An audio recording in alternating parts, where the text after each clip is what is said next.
What's up, everybody? Welcome back to another episode of Channel Beasts. Today, we're starting off the series where I mod my bass boat, and we're gonna start it off by installing a fish finder that I bought. It's the Lowrance Hook 2 fish finder. I got it at Dick's for, I think it was 120 bucks, something around there. So for a good quality fish finder, that's a pretty reasonable price. So we're starting up in my room real quick because I'm gonna just show you guys how what else I had to buy, and then two, how to hook it up to the battery that you're gonna have to get, or you can get. There's also a way where if you have a trolling motor and you use a battery for that, there's a way to hook it up. I don't know how to do that, so I just got myself a 12 volt 7AH battery. You can get these off Amazon for, I'm not even kidding, 20 bucks. They're pretty cheap, and it's all you really need to run one of these things. So that's one of the things you have to get. And then another thing, you don't have to get this many, but you'll need some, if you're doing this the way I did it, you'll need some of these wire connectors, specifically female wire connectors. Look like that. They slip right onto the battery. But yeah, I got a full pack because they were $5, so you know, why not? And that's pretty much it, honestly. So let me show you how I connected the wires and stuff. So we got the wire set up right here.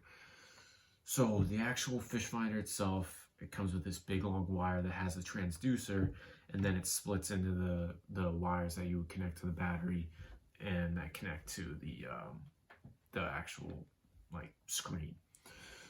So I already did this because my dad helped me. I didn't want to mess it up, but I can explain what we did here.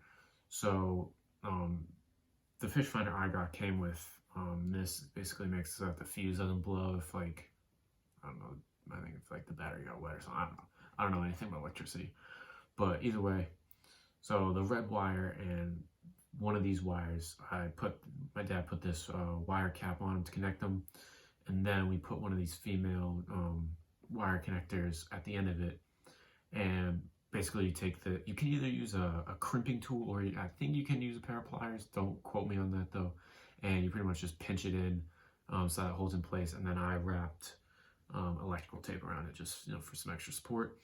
And you pretty much do the same thing with the black wire. You just don't have to connect it to this. And you know, you put the female connector on, crimp it, and then I put some electrical tape around it. And it's pretty simple. Now, once these are on, you can take your battery, and it's very simple. You just slide the connectors you got on, like so.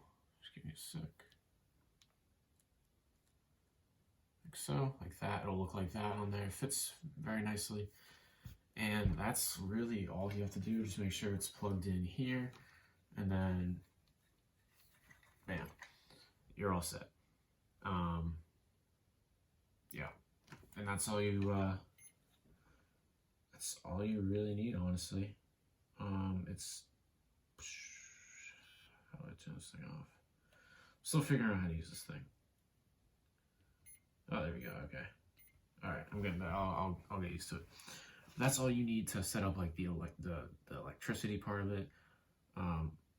And I'm gonna, in a couple seconds, go downstairs to the garage and install everything else, which you will see. All right, we're downstairs now at in the garage with the boat. So I'm gonna start the installation process, and I've got my GoPro on, so I'll, you know, be able to show you guys what I'm doing, like, you know, hands-on as I'm doing it. And we'll start at the front, work our way back, and we're gonna start with installing the mount. All right, so let's get to it. All right, so here we go. Drilled in all 4 of the screws, and it's very sturdy. It's in there nice. So I'm gonna reattach my the screen, and yeah, we'll show you that when it's done. All right, here we go. So everything's all set up. We got the battery hooked up here. It fits right here perfectly, actually. I will eventually get like a separate like mini battery bag or box for it so it doesn't get wet. But we have here the screen sitting up real nice right there. Tuck the wires behind there. I'll figure something else out to keep the wires like out of the way as much as possible. But it's all set up. It's all nice and ready to go here. So now we'll head over to the back of the boat and set up the transducer. All right, so now I'm going to be installing the transducer here. And the way I'm doing it, which is for the type of boat I have, much easier. So that way you're not, drilling into this boat more than you have to, is using one of these, which is like a dryer hose clamp or whatever it's called. And the way you can do it is there's like a hole right here.